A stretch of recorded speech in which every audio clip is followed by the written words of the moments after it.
मोदी सरकार की गारंटी, किसानों की आय को दोगुना करने के लिए प्रतिबद्ध। पिछले 10 साल से किसानों के कल्याण के लिए लगातार सरकार कर रही है काम। कैबिनेट ने गन्ने के उचित एवं लाभकारी मूल्य एफआरपी को दी मंजूरी। वित्तीय वर्ष 2024-2025 में गन्ने का एफआरपी बढ़ाकर 340 रुपए प्रति क्विंटल किया गया। राष्ट्रीय पशुधन मिशन और अंतरिक्ष क्षेत्र में प्रत्यक्ष विदेशी निवेश नीति में संशोधन को मिली मंजूरी। प्रधानमंत्री नरेंद्र मोदी और ग्रीस के प्रधानमंत्री किरियाकोस मित्सोताकिस के बीच नई दिल्ली में द्विपक्षीय और प्रतिनिधिमंडल स्तर की वार्ता। कहा, आतंकवाद की चुनौती को लेकर दोनों देशों की चिंताएं समान। भारत और ग्रीस 2030 तक आपसी व्यापार दोगुना करने पर हुए सहमत।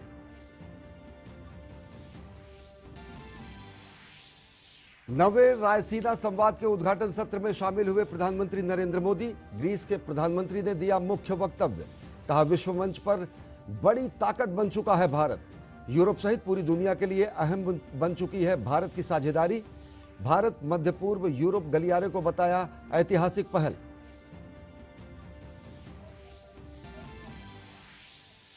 प्रधानमंत्री नरेंद्र मोदी गुरुवार को गुजरात का करेंगे दौरा। गुजरात में 48,000 करोड़ रुपए से अधिक की विकास परियोजनाओं का करेंगे लोकार्पण और शिलान्यास। प्रधानमंत्री 23 को उत्तर प्रदेश का करेंगे दौरा।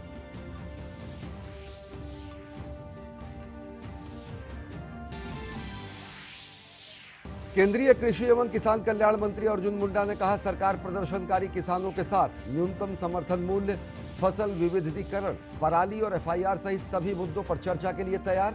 प्रदर्शनकारियों की वजह से गाजीपुर, गुरुग्राम, शंभू और सिंघू बॉर्डर पर लोगों को भारी दिक्कत का करना पड़ा सामना। भाजपा ने संदेश खाली घटना को बताया शर्मनाक। कहा, एक महिला मुख्यमंत्री अपनी पॉलिटिकल साख बचाने के लिए दांव पर लगा रही है महिलाओं की इज्जत। राष्ट्रीय अनुसूचित जनजाति आयोग की टीम 22 फरवरी को करेगी संदेश खाली का दौरा। मानवाधिकार आयोग ने भी घटना का लिया स्वतः संज्ञान।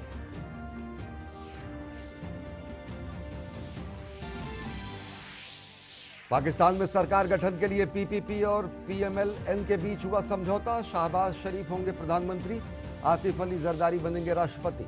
इमरान खान की पार्टी पीटीआई ने जताया विरोध। कहा, जनादेश का हुआ अपमान।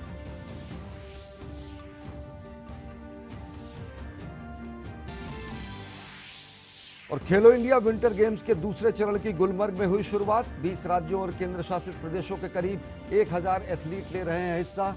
पहला चरण लद्दाख में किया गया था आयोजित।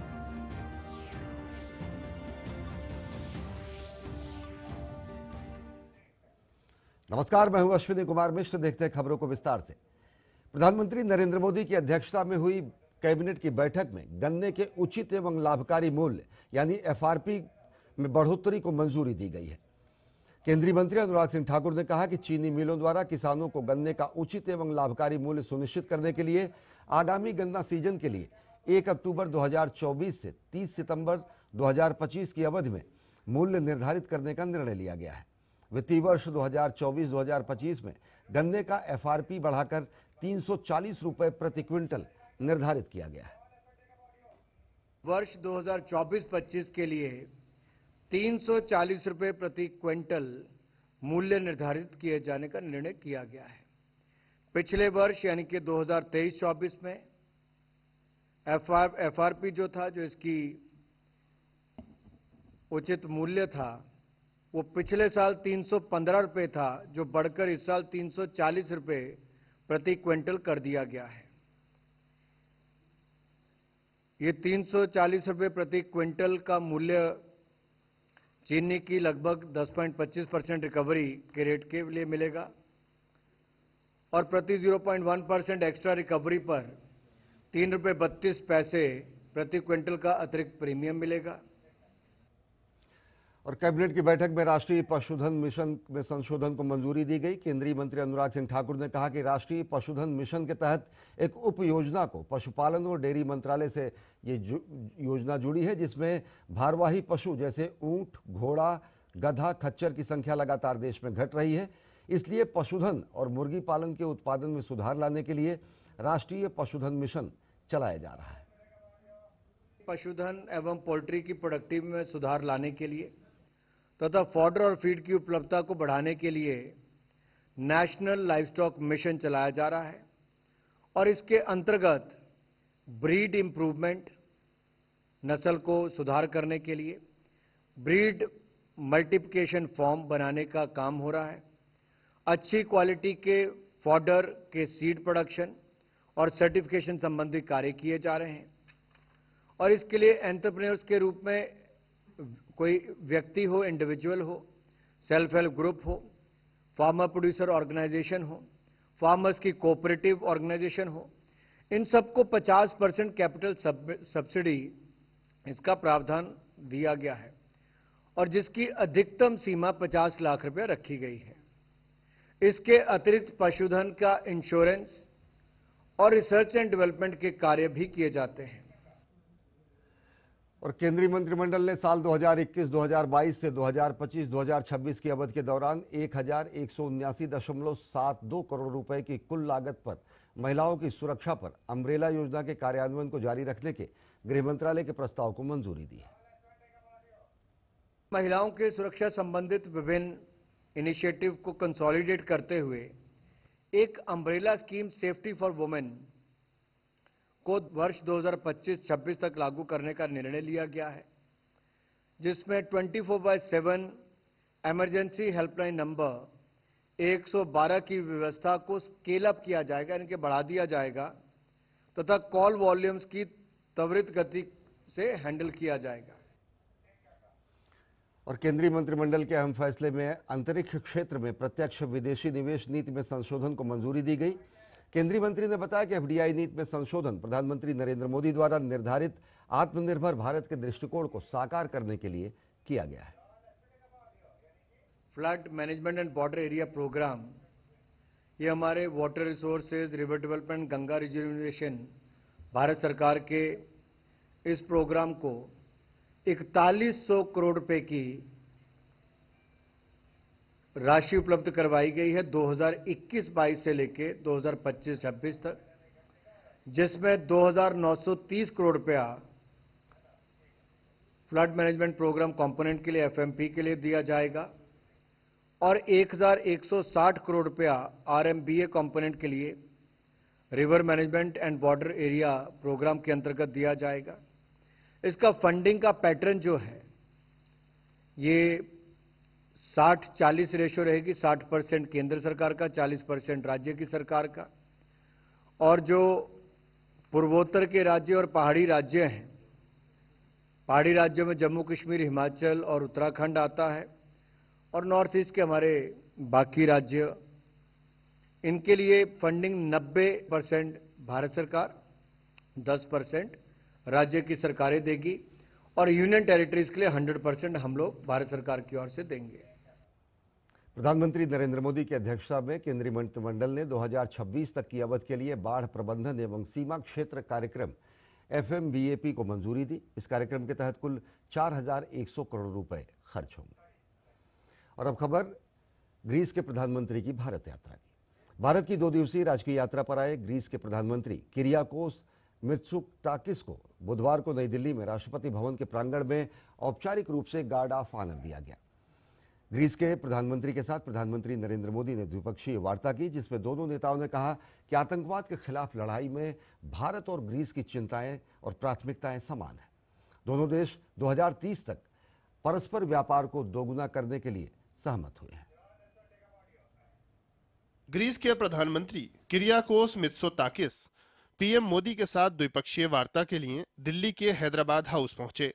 दोनों नेताओं के बीच हुई वार्ता में द्विपक्षीय सहयोग में हुई प्रगति की समीक्षा की गई। इस मुलाकात के दौरान रक्षा और सुरक्षा, जहाजरानी, व्यापार एवं निवेश और सांस्कृतिक सहयोग को बढ़ाने पर भी चर्चा हुई। वार्ता के बाद साझा वक्तव्य में परस्पर सहयोग को उच्च स्तर पर ले जाने की प्रतिबद्धता जताई गई। पीएम ने इस बात पर खुशी जताई कि दोनों देश 2030 तक द्विपक्षीय व्यापार को दोगुना करने के लक्ष्य की ओर तेजी से बढ़ रहे हैं। कृषि के क्षेत्र में दोनों देशों के बीच करीबी सहयोग की संभावनाएं अनेक हैं और मुझे खुशी है कि पिछले वर्ष इस क्षेत्र में किए गए समझौते के कार्यान्वयन के लिए दोनों पक्ष कदम उठा रहे हैं। हमने pharma, medical devices, technology, innovation, skill development और स्पेस जैसे कई क्षेत्रों में सहयोग बढ़ाने पर जोर दिया। हमने दोनों देशों के स्टार्टअप्स को भी आपस में जोड़ने पर चर्चा की। पीएम ने रक्षा और सुरक्षा क्षेत्र में द्विपक्षीय सहयोग को गहरे आपसी विश्वास का नतीजा बताया। पीएम ने कहा कि आतंकवाद पर दोनों देशों की चिंताएं समान हैं। पीएम मोदी ने बताया कि भारत ग्रीस ने इस क्षेत्र में अपने सहयोग को और अधिक मजबूत करने पर विस्तार से चर्चा की है। हमने दोनों देशों के रक्षा उद्योगों को आपस में जोड़ने पर सहमति जताई है। आतंकवाद के खिलाफ लड़ाई में भारत और ग्रीस की चिंताएं और प्राथमिकताएं समान है। हमने इस क्षेत्र में अपने सहयोग को और अधिक मजबूत करने पर विस्तार पूर्वक चर्चा की। पीएम ने सभी विवादों और तनावों का समाधान करने के लिए संवाद और कूटनीति पर फिर बल दिया। पीएम ने ग्रीस के हिंद प्रशांत महासागर पहल का हिस्सा बनने पर भी खुशी जताई। वहीं ग्रीस के प्रधानमंत्री ने पीएम मोदी के नेतृत्व की दिल खोलकर सराहना की। Prime Minister Modi, I have found a visionary, a principled leader, and dare I say, a true friend. And the importance that we attach to our relations with India is evident not only in the increase of our bilateral contacts over the past year, but also in the partnerships we have developed. Greece के प्रधानमंत्री ने Ukraine टकराव और जलवायु परिवर्तन जैसी वैश्विक चुनौतियों का जिक्र किया। उन्होंने इनके हल के लिए सामूहिक प्रयास करने पर बल दिया। ग्रीस के पीएम ने इस दिशा में भारत की प्रमुख भूमिका बताई। We view India as one of the main pillars of stability and security in the broader region of the Indo-Pacific. And given your size and history, your strategic importance, it is a very positive development that India is assuming with vigor this new leadership role. Greece के प्रधानमंत्री का यह दौरा कई वजह से खास है। पिछले 16 साल में ग्रीस के किसी पीएम की ये पहली भारत यात्रा है। इस यात्रा को भारत ग्रीस रणनीतिक साझेदारी मजबूत करने की दिशा में भी अहम माना जा रहा है। During the ongoing visit, have focused on enhancing and enriching all elements of strategic partnership, whether it's in the political domain, security aspects, economic relationship, as also the cultural ties. इससे पहले बुधवार सुबह ग्रीस के प्रधानमंत्री का राष्ट्रपति भवन में औपचारिक स्वागत किया गया। वहां उन्हें गार्ड ऑफ ऑनर दिया गया। ग्रीस के प्रधानमंत्री ने दिल्ली के राजघाट जाकर राष्ट्रपिता महात्मा गांधी को भी नमन किया। उन्होंने वहां श्रद्धा सुमन भी अर्पित किए। अमृतपाल सिंह के साथ ब्यूरो रिपोर्ट, डीडी न्यूज। प्रधानमंत्री नरेंद्र मोदी ने नई दिल्ली में रायसीना संवाद 2024 के शुभारंभ सत्र में हिस्सा लिया। इस अवसर पर ग्रीस के प्रधानमंत्री ने मुख्य अतिथि के तौर पर शिरकत की। 23 फरवरी तक चलने वाले रायसीना संवाद में दुनिया भर के नेता और दिग्गज शरीक हो रहे हैं। रायसीना संवाद में 115 देशों के 2500 से अधिक प्रतिनिधि हिस्सा ले रहे हैं। वैश्विक मुद्दों पर मंथन के लिए रायसीना संवाद एक प्रमुख मंच माना जाता है। ग्रीस के प्रधानमंत्री ने रायसीना संवाद का मुख्य वक्तव्य दिया। उन्होंने कहा कि आज भारत विश्व मंच पर एक प्रमुख शक्ति है। ग्रीस के प्रधानमंत्री ने कहा कि आज यूरोप सहित पूरी दुनिया के लिए भारत बेहद ही महत्वपूर्ण साझीदार है। Today, India is a great power on the world stage, an important ally in the pursuit of peace and security, a rising force at the heart of the G20, and a leading player in the fight against climate change.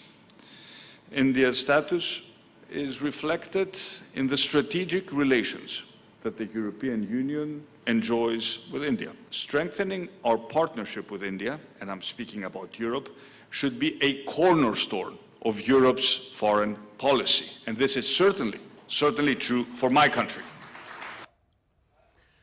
और Greece के प्रधानमंत्री ने Bharat Greece के बढ़ते संबंधों को बेहद अहम बनाया। साथ ही साथ उन्होंने हिंद प्रशांत की भी चर्चा की। हिंद प्रशांत की चर्चा करते हुए उन्होंने कहा कि समूचे यूरोप के लिए भारत की साझेदारी बेहद अहम है। उन्होंने भारत मध्य पूर्व गलियारे को भी ऐतिहासिक पहल बताया। The emergence of groundbreaking projects like IMEC, the India, Middle East, Europe corridor, hold great promise to supercharge connectivity between India, the growth economies of the Middle East, and Europe. One has just to look at the map to realize that Greece is sitting right in the center of this new corridor. And to our friends in India, I say, we are your natural doorstep to Europe and beyond. प्रधानमंत्री नरेंद्र मोदी कल गुजरात दौरे पर होंगे। वे मेहसाणा में जाएंगे, वहां पर एक जनसभा को भी संबोधित करेंगे। वलीनाथ महादेव मंदिर में पूजा अर्चना करेंगे। मेहसाणा के तरब में एक जनसभा को प्रधानमंत्री संबोधित करेंगे और इसके अलावा प्रधानमंत्री नरेंद्र मोदी अमूल स्वर्ण जयंती समारोह में भी हिस्सा लेंगे। प्रधानमंत्री नरेंद्र मोदी गुजरात दौरे पर मेहसाणा के वलीनाथ महादेव मंदिर में पूजा और दर्शन करने के साथ ही विकास की कई परियोजनाओं का उद्घाटन भी करेंगे। पीएम मोदी एक सार्वजनिक समारोह में हिस्सा लेंगे, जहां वो 8,350 करोड़ रुपए से अधिक की कई विकास परियोजनाओं को राष्ट्र को समर्पित करेंगे और आधारशिला रखेंगे। वलीनाथ शिवधाम तीर्थ स्थल मेहसाणा जिले के लोगों के लिए आस्था का प्रतीक है।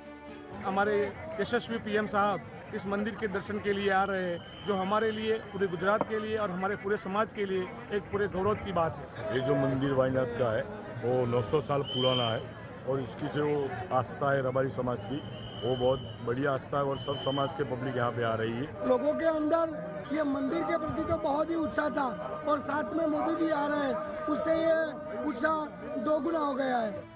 गुजरात के मेहसाणा और नवसारी में 2 सार्वजनिक समारोहों में प्रधानमंत्री 22,850 करोड़ रुपए से अधिक की कई विकास परियोजनाओं को राष्ट्र को समर्पित करेंगे और आधारशिला रखेंगे।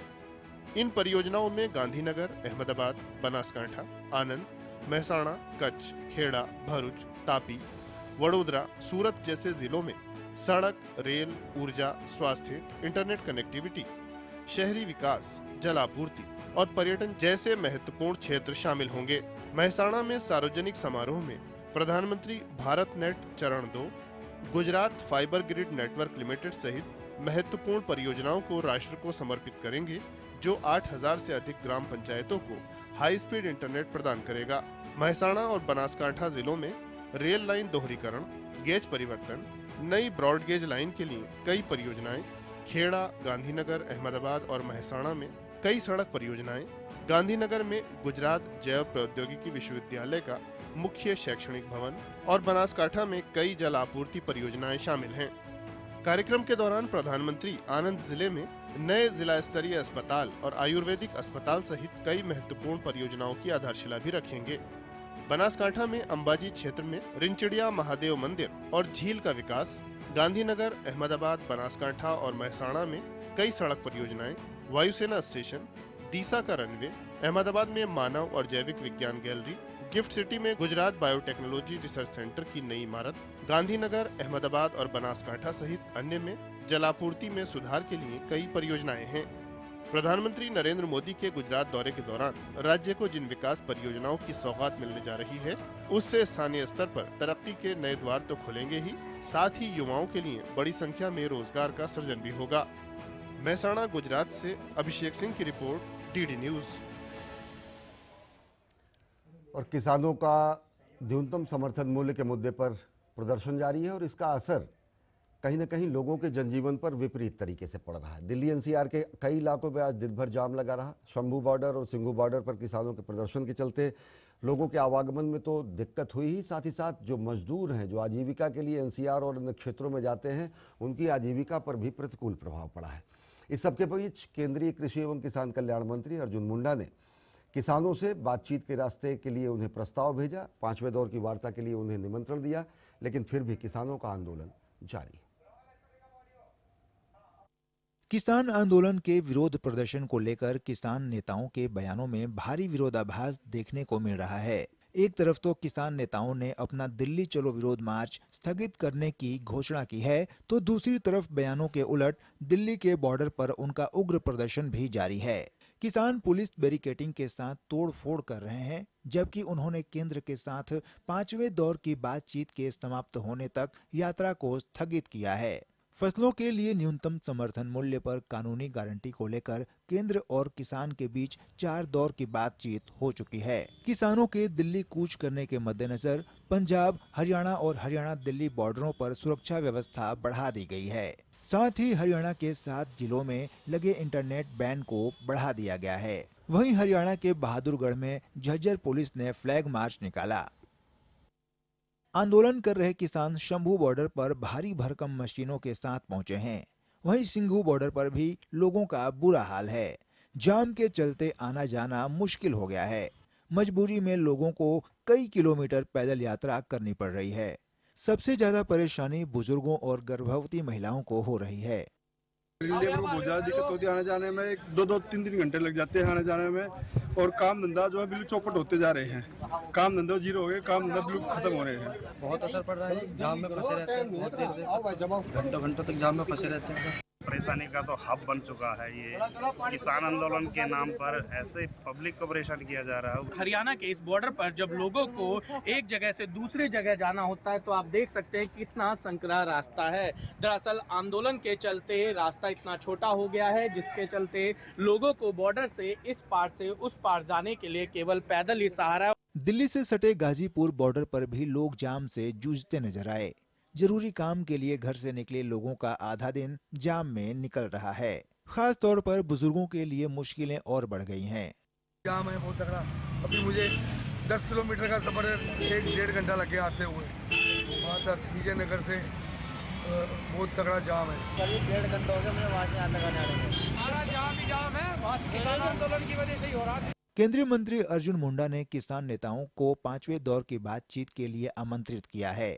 अर्जुन मुंडा ने कहा कि सरकार चौथे दौर के बाद 5वें दौर में भी सभी मुद्दे जैसे कि एमएसपी की मांग, क्रॉप डाइवर्सिफिकेशन, पराली का विषय, एफआईआर पर बातचीत के लिए तैयार है। भाजपा के वरिष्ठ नेता रविशंकर प्रसाद ने कहा कि बातचीत के माध्यम से ही समस्या का समाधान निकल सकता है।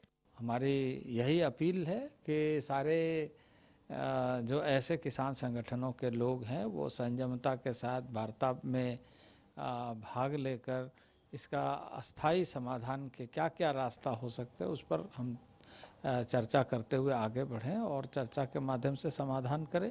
कृषि मंत्री अर्जुन मुंडा जी ने बातचीत की पेशकश की है। समाधान निकलेगा चर्चा से, संवाद से। और भारत सरकार का मन खुला हुआ है किसानों के बारे में। हमारी उनसे अपील होगी कि शांतिपूर्ण तरीके से इसका समाधान निकलना चाहिए। और हमारी सरकार ने किसानों के लिए कितना काम किया ये हम चर्चा कर चुके हैं।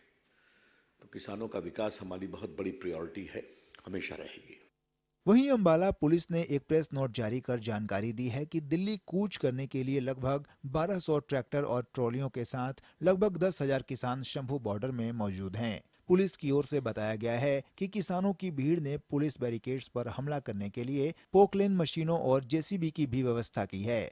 हालांकि पुलिस ने प्रदर्शनकारी किसानों को सलाह दी है कि वे भीड़ को नियंत्रित रखें और बैरिकेड्स के पास न जाएं। एहतियातन पुलिस ने अंबाला जिले में धारा 144 भी लागू की है।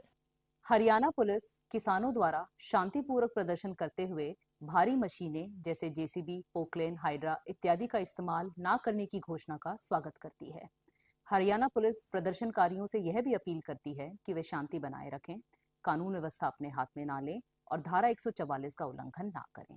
माननीय हरियाणा और पंजाब उच्च न्यायालय के आदेश अनुसार राष्ट्रीय राजमार्गों पर ट्रैक्टर और ट्रॉलियों को यातायात के साधन के रूप में प्रयोग करना मोटर वाहन अधिनियम का उल्लंघन है। निशांत राय के साथ मुकुल कुमार शर्मा की रिपोर्ट, डीडी न्यूज। और पश्चिम बंगाल में संदेश खाली की घटना के बाद ममता बनर्जी सरकार पर चौतरफा हमला हो रहा है। अदालत से मिली फटकार के बाद पश्चिम बंगाल का असली चेहरा लोगों के सामने आ गया है। भाजपा ने संदेश खाली की घटना को शर्मसार करने वाला बताया, तो वहीं सीपीआई-एमएल ने महिलाओं के खिलाफ हुई अत्याचार की घटनाओं के लिए न्यायिक जांच की मांग की। दूसरी तरफ संदेश खाली में एनएचआरसी ने मानवाधिकारों को लेकर मीडिया रिपोर्ट्स पर स्वतः संज्ञान लिया है और स्थिति पर गंभीर चिंता व्यक्त की है।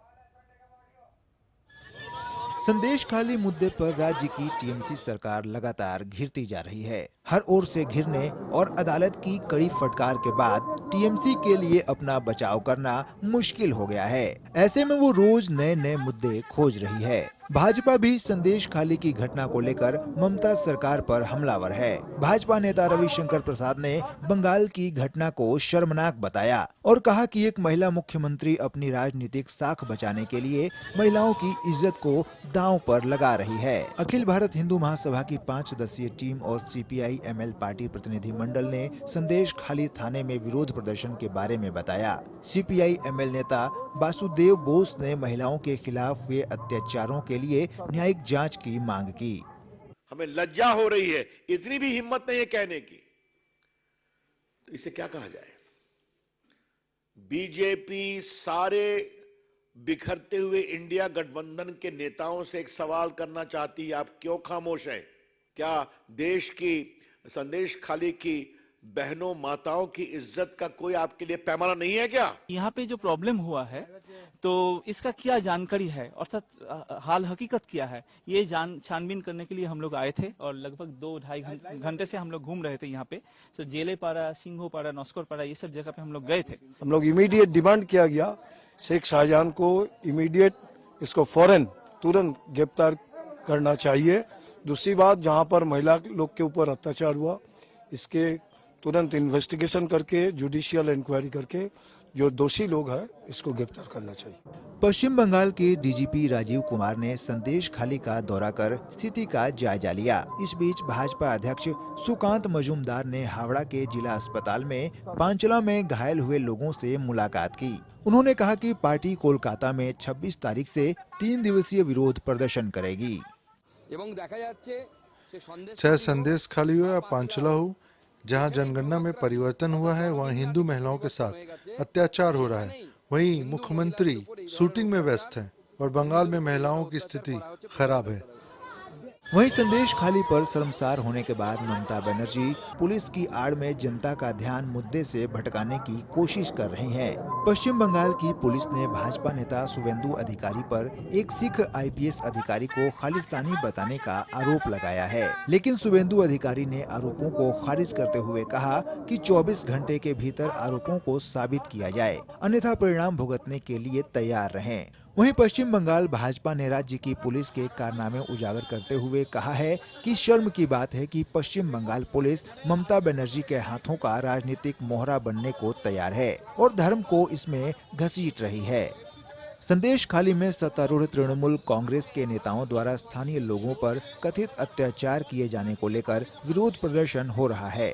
प्रदर्शन में बड़ी संख्या में महिलाएं सड़कों पर उतरकर TMC नेता शाहजहां शेख और उनके समर्थकों की गिरफ्तारी की मांग कर रही है। शाहजहां और उनके सहयोगियों के खिलाफ जमीन पर जबरन कब्जा करने और महिलाओं का यौन उत्पीड़न करने जैसे आरोप हैं। वहीं राष्ट्रीय अनुसूचित जनजाति आयोग की टीम 22 फरवरी को संदेश खाली का दौरा करेगी।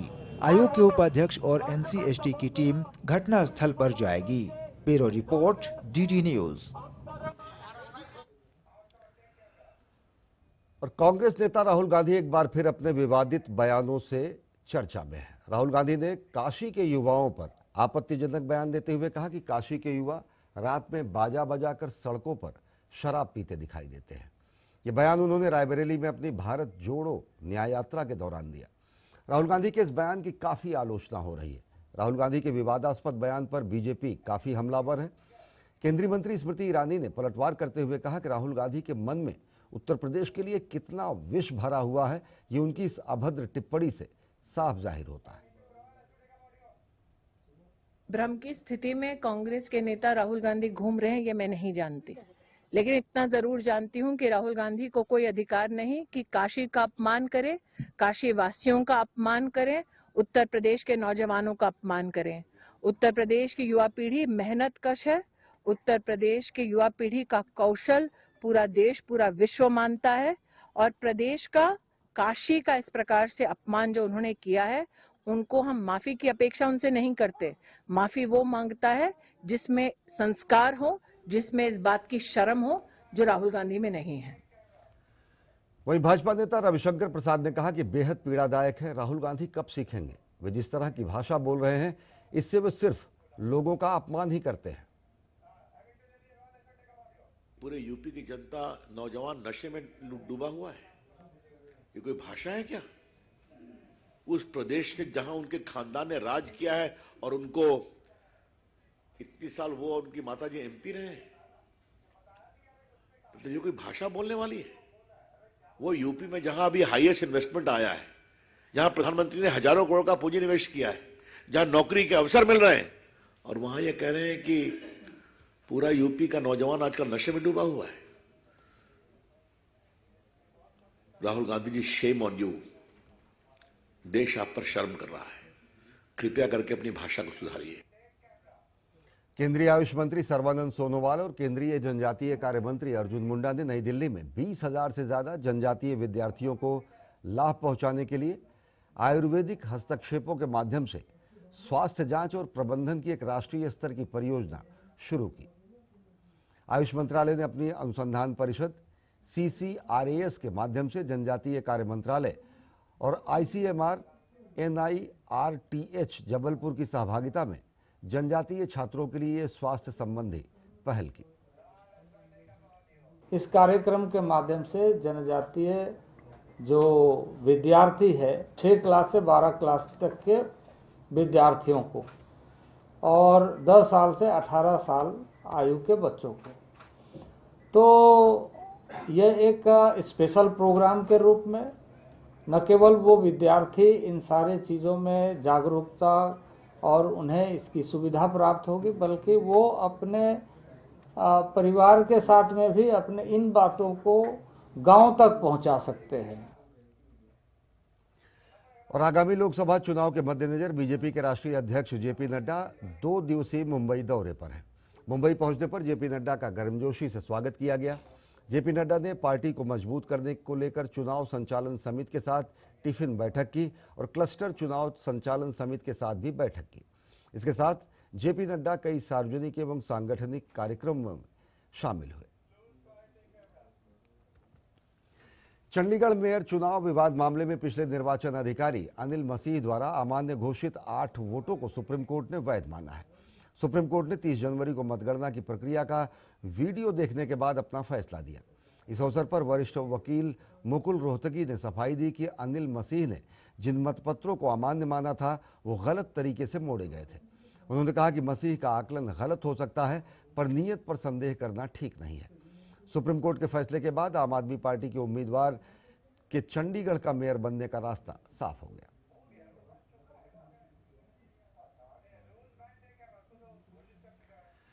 केंद्रीय संस्कृति एवं विदेश राज्य मंत्री मीनाक्षी लेखी ने नई दिल्ली में लोधी रोड स्थित वीर सावरकर पार्क में NDMC द्वारा नवीनीकृत पुस्तकालय का उद्घाटन किया। पुस्तकालय के उद्घाटन के बाद संस्कृति एवं विदेश राज्य मंत्री मीनाक्षी लेखी ने कहा कि लाइब्रेरी एक ऐसी जगह है जहां कोई भी व्यक्ति एकांत में पढ़कर सीखने का आनंद ले सकता है और अन्य बुरी लतों से बचने के लिए पढ़ना सबसे अच्छी आदत है। लाइब्रेरी के उद्घाटन के मौके पर NDMC अध्यक्ष अमित यादव और सचिव कृष्ण मोहन उप्पू भी मौजूद थे। लाइब्रेरी के प्रति मेरा भाव हमेशा रहा है कि जो भी बच्चे शिक्षा ग्रहण करना चाहते हैं ये उनको मिलना चाहिए और पढ़ने का अधिकार हर उस व्यक्ति के पास जो पढ़ना चाहता है, कुछ भी पढ़ना चाहता है, वो ज़रूर होना चाहिए। और एक बार अगर आपको किताबें पढ़ने की लत लग गई तो फिर कुछ और लत नहीं लगती ज़िंदगी में, फिर किताबें पढ़ने की ही लत रहती है और वो एक अच्छी लत है। भारत की परंपराओं में ज्ञान की परंपरा जो है सबसे प्रमुख परंपरा है और यही कारण है कि भारत जो है एक समय में सोने की चिड़िया कहा जाता था। भारत वापस अपने मुकाम पर पहुंचने की तैयारी में है। भारतीय सेना की त्रिशक्ति कोर के जवानों ने गंगटोक में बर्फबारी और खराब मौसम के चपेट में फंसे 500 पर्यटकों को बचाया। भारतीय सेना ने बताया कि 21 फरवरी को अचानक भारी बर्फबारी के कारण 500 से अधिक पर्यटकों के साथ साथ लगभग 175 वाहन पूर्वी सिक्किम के नाटुला में फंस गए थे। और पाकिस्तान में सरकार गठन के लिए PPP और PMLN के बीच समझौता हो गया है। अब शहबाज शरीफ प्रधानमंत्री होंगे जबकि आसिफ अली जरदारी राष्ट्रपति बनेंगे। इमरान खान की पार्टी PTI ने विरोध जताया है। इमरान खान की पार्टी का कहना है कि देश के जनादेश का अपमान हुआ है। पाकिस्तान में चुनाव के बाद नई सरकार के गठन को लेकर इंतजार खत्म होते दिख रहा है। देश के दो प्रमुख दलों ने नई सरकार के गठन के लिए समझौते का औपचारिक ऐलान कर दिया है। पाकिस्तान पीपल्स पार्टी ने पाकिस्तान मुस्लिम लीग नवाज को समर्थन देने की घोषणा की है। हालांकि इन दोनों ही दलों को पूर्व प्रधानमंत्री इमरान खान की पार्टी पाकिस्तान तहरीक-ए-इंसाफ समर्थित निर्दलीय उम्मीदवारों से कम सीटें मिली थी। पीपीपी के चेयरमैन बिलावल भुट्टो जरदारी ने कहा कि समझौते के तहत पीएमएल-एन शहबाज शरीफ प्रधानमंत्री बनेंगे, जबकि पीपीपी के आसिफ अली जरदारी इस नए गठबंधन की ओर से राष्ट्रपति पद के उम्मीदवार होंगे। पाकिस्तान पीपल्स पार्टी और मुस्लिम लीग नवाज हुकूमत बनाने जा रहे हैं। उम्मीद है कि इंशाअल्लाह ताला जल्द से जल्द शहबाज शरीफ साहब एक बार फिर मुल्क का वजीर आज़म बनेगा। जो सदर पाकिस्तान का इलेक्शन होने जा रहे हैं उसमें भी हम मुस्लिम लीग नवाज का शुक्रगुजार है कि वो पाकिस्तान पीपल्स पार्टी का उम्मीदवार सदर जरदारी साहब का हमायत कर रहे हैं। वहीं दूसरी तरफ इमरान खान की पार्टी पीटीआई ने इस नए गठबंधन को जनमत के लुटेरे करार दिया है। पार्टी का कहना है कि उसे सत्ता से बाहर रखने के लिए चुनावों में धांधली हुई और जनमत को छीन लिया गया। गौरतलब है कि पीटीआई चुनाव के नतीजों के खिलाफ कोर्ट में लड़ाई लड़ रही है और उसके समर्थकों द्वारा देश भर में प्रदर्शन जारी है।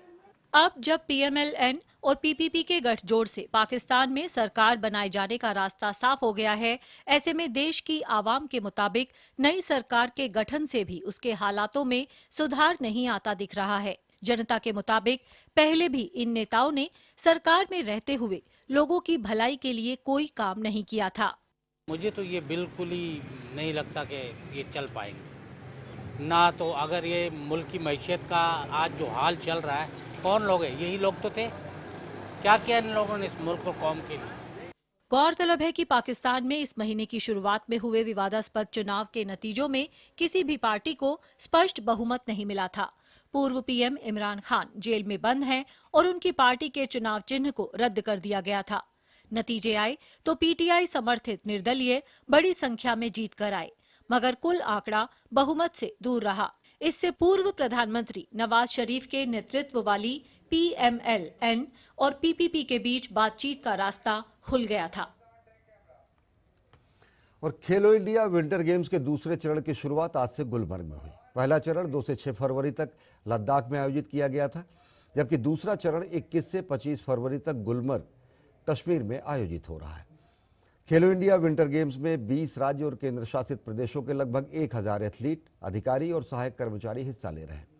इस दौरान खिलाड़ी snowboarding, alpine ski, Nordic ski और स्नो माउंटेनियरिंग आदि खेलों में अपना दम दिखाएंगे। जम्मू कश्मीर के उपराज्यपाल मनोज सिन्हा ने कहा कि जम्मू कश्मीर के युवा अब खेलों से जुड़ रहे हैं और राष्ट्रीय ही नहीं अंतर्राष्ट्रीय स्तर पर अपनी प्रतिभा को साबित कर रहे हैं। पिछले कुछ वर्षों में जम्मू कश्मीर के गांव और शहरों में स्पोर्ट्स का एक जन आंदोलन चल रहा है। समाज के भीतर खेल की अलग अलग विधाओं को लेकर मान्यता पहले से काफी ज्यादा मजबूत हुई है। जम्मू कश्मीर प्रशासन के निरंतर प्रयासों से युवा एथलीट्स में नए आत्मविश्वास का जन्म हुआ है और नेशनल तथा इंटरनेशनल प्रतिस्पर्धाओं में, टूर्नामेंट में निरंतर उनके बेहतर प्रदर्शन ने लाखों युवाओं को प्रोत्साहित किया है। और आईसीसी की ताजा जारी टेस्ट रैंकिंग में भारतीय खिलाड़ियों को खासा फायदा हुआ है। राजकोट टेस्ट में दोहरा शतक जमाने वाले यशस्वी जायसवाल बल्लेबाजों की रैंकिंग में 14 स्थान के फायदे के साथ 15वें स्थान पर आ गए हैं। राजकोट टेस्ट में शानदार डेब्यू करने वाले सरफराज खान और ध्रुव जुरेल की भी रैंकिंग में एंट्री हो गई है। ताजा जारी आईसीसी टेस्ट रैंकिंग्स में भारतीय बल्लेबाज यशस्वी जायसवाल को फायदा हुआ है। यशस्वी 14 स्थान के फायदे के साथ 15वें स्थान पर आ गए हैं। 22 वर्षीय यशस्वी ने राजकोट टेस्ट में दोहरा शतक लगाया था। वे लगातार 2 टेस्ट में शतक लगाने वाले तीसरे भारतीय बल्लेबाज हैं। उनसे पहले विनोद कांबली और विराट कोहली ने ये उपलब्धि हासिल की थी। वहीं दुनिया में 7 बल्लेबाज ही ये उपलब्धि हासिल कर सके हैं। राजकोट टेस्ट में प्लेयर ऑफ द मैच चुने गए रविंद्र जडेजा की भी बल्लेबाजी रैंकिंग में सुधार हुआ है। जडेजा ताज़ा जारी रैंकिंग में 41 में से 34वें स्थान पर आ गए हैं। वहीं गेंदबाजों की रैंकिंग में भी जडेजा को फायदा हुआ है। राजकोट टेस्ट में 7 विकेट लेने वाले जडेजा गेंदबाजों की रैंकिंग में 3 स्थान के फायदे के साथ 6ठे स्थान पर आ गए हैं। जडेजा ने ऑलराउंडर्स की सूची में भी अपना स्थान शीर्ष पर मजबूत किया है। ऑलराउंडर्स की सूची में वे शीर्ष पर हैं और उनके खाते में अब करियर बेस्ट 469 रेटिंग अंक है। कप्तान रोहित शर्मा बल्लेबाजों की सूची में 1 स्थान चढ़कर 12वें स्थान पर आ गए हैं। रोहित ने पहली पारी में शतक लगाया था। वहीं शुभमन गिल की भी रैंकिंग में सुधार हुआ है। शुभमन 3 स्थान चढ़कर 35वें स्थान पर आ गए हैं। शुभमन दूसरी पारी में शतक से चूक गए थे। राजकोट टेस्ट में डेब्यू करने वाले सरफराज खान और ध्रुव जुरेल की भी रैंकिंग्स में एंट्री हो गई है। सरफराज 75वें और ध्रुव 100वें स्थान पर हैं। गेंदबाजों की रैंकिंग में भारत का 1-2 बरकरार है। भारत के जसप्रीत बुमराह पहले स्थान पर हैं, वहीं भारत के ही आर अश्विन दूसरे स्थान पर हैं। और अब आइए नजर डालते हैं देश प्रदेश की कुछ खबरों पर फटाफट अंदाज में। रक्षा मंत्री राजनाथ सिंह ने आज विशाखापत्तनम में आधिकारिक रूप से नौ सैनिक युद्धाभ्यास मिलन 2024 का उद्घाटन किया। उद्घाटन समारोह में रक्षा मंत्री राजनाथ सिंह ने कहा कि सशस्त्र बल दोहरी भूमिका निभाते हैं। वो युद्ध भी करते हैं और शांति बहाली में भी महत्वपूर्ण योगदान देते हैं। केंद्रीय वाणिज्य एवं उद्योग मंत्री पीयूष गोयल ने आज नई दिल्ली में CII द्वारा आयोजित भारत यूरोप बिजनेस कॉन्क्लेव को संबोधित किया। पीयूष गोयल ने कहा कि भारत और यूरोप विश्वसनीय भागीदार हैं और दोनों एक दूसरे पर भरोसा करते हैं। उन्होंने कहा कि भारत और यूरोप साथ मिलकर स्वतंत्र, निष्पक्ष, न्यायोचित और टिकाऊ भागीदारी की दिशा में काम करते रहेंगे। केंद्रीय स्वास्थ्य मंत्री डॉक्टर मनसुख मंडाविया ने भारत के पूर्वोत्तर राज्यों के लिए सुलभ और किफायती स्वास्थ्य सेवा प्रदान करने के उद्देश्य से अनुसंधान प्राथमिकता पर क्षेत्रीय परामर्श कार्यशाला का उद्घाटन किया। कार्यशाला के उद्घाटन के मौके पर केंद्रीय स्वास्थ्य मंत्री डॉक्टर मनसुख मंडाविया ने कहा कि पिछले 10 वर्षों में देश में स्वास्थ्य क्षेत्र की तस्वीर बदल गई है। दिल्ली की राउज एवेन्यू कोर्ट ने मनीष सिसोदिया की नियमित जमानत याचिका पर सुनवाई टाल दी है। कोर्ट ने कहा कि सिसोदिया की क्यूरेटिव पिटीशन सुप्रीम कोर्ट में लंबित है, इसलिए निचली अदालत इस मामले पर आगे नहीं बढ़ सकती। अब इस मामले की सुनवाई 2 मार्च को होगी। आगामी लोकसभा चुनाव के मद्देनजर बीजेपी के राष्ट्रीय अध्यक्ष जेपी नड्डा आज से 2 दिवसीय मुंबई दौरे पर हैं। मुंबई पहुंचने पर जेपी नड्डा का गर्मजोशी से स्वागत किया गया। जेपी नड्डा ने पार्टी को मजबूत करने को लेकर चुनाव संचालन समिति के साथ टिफिन बैठक की और क्लस्टर चुनाव संचालन समिति के साथ भी बैठक में शामिल हुए। बिहार के लखीसराय में हुए सड़क हादसे को लेकर प्रधानमंत्री कार्यालय ने एक्स पर शोक संदेश देते हुए पीड़ितों के हर संभव सहायता की बात कही है। प्रधानमंत्री कार्यालय ने लिखा है कि बिहार के लखीसराय में हुआ सड़क हादसा अत्यंत दुखद है। इस दुर्घटना में जिन्होंने अपनों को खोया है उनके प्रति मेरी शोक संवेदनाएं। इसके साथ ही मैं सभी घायलों के शीघ्र स्वस्थ होने की कामना करता हूँ। बिहार में पिछले 2 दिनों में राष्ट्रीय पार्टियों के साथ हुई बैठकों के बाद कुछ अहम मांग की गई, जिस पर आयोग विचार करेगा। Chief election commissioner Rajiv Kumar ने मतदाताओं से अपील करते हुए कहा कि मतदान के दिन वोट डालने जरूर आएं। भारतीय अंतरिक्ष अनुसंधान संगठन ने गगनयान मिशन से जुड़ी जमीनी योग्यता परीक्षणों का अंतिम दौर 13 फरवरी को पूरा करके एक और उपलब्धि हासिल की है। इसरो ने जानकारी दी है कि उसने गगनयान मिशन के लिए मानव रेटेड LVM-3 लॉन्च वाहन के क्रायोजेनिक चरण को शक्ति देने वाले CE-20 क्रायोजेनिक इंजन के मानव रेटिंग के जमीनी योग्यता परीक्षणों के अंतिम दौर को पूरा कर लिया है। देश के प्रख्यात न्यायविद और सुप्रीम कोर्ट के वरिष्ठ वकील फली S नरीमन का नई दिल्ली में निधन हो गया। वे 95 साल के थे। फली M नरीमन ने नवंबर 1950 में बॉम्बे हाई कोर्ट के वकील के रूप में शुरुआत की थी और वर्ष 1961 में उन्हें वरिष्ठ वकील नामित किया गया था। उन्होंने 70 से ज्यादा सालों तक वकालत की। रेडियो की दशकों तक पहचान रहे अमीन सयानी का आज निधन हो गया। उन्हें मशहूर रेडियो प्रोग्राम गीतमाला के लिए जाना जाता था। उन्होंने 91 साल की उम्र में अंतिम सांस ली। जम्मू कश्मीर के सोनमर्ग के हंग क्षेत्र में बर्फ हटाने का काम जारी है। हिमस्खलन के कारण नल्ला सिंध पर बर्फ जम गई थी, उसे हटाने का काम किया जा रहा है। वहीं कुल्लू में रोहतांग के अटल टनल के पास ताजा बर्फबारी देखने को मिली। तो बुलेटिन में फिलहाल इतना ही। देश और दुनिया की ताजा तरीन खबरों के लिए देखते रहिए DD न्यूज। नमस्कार।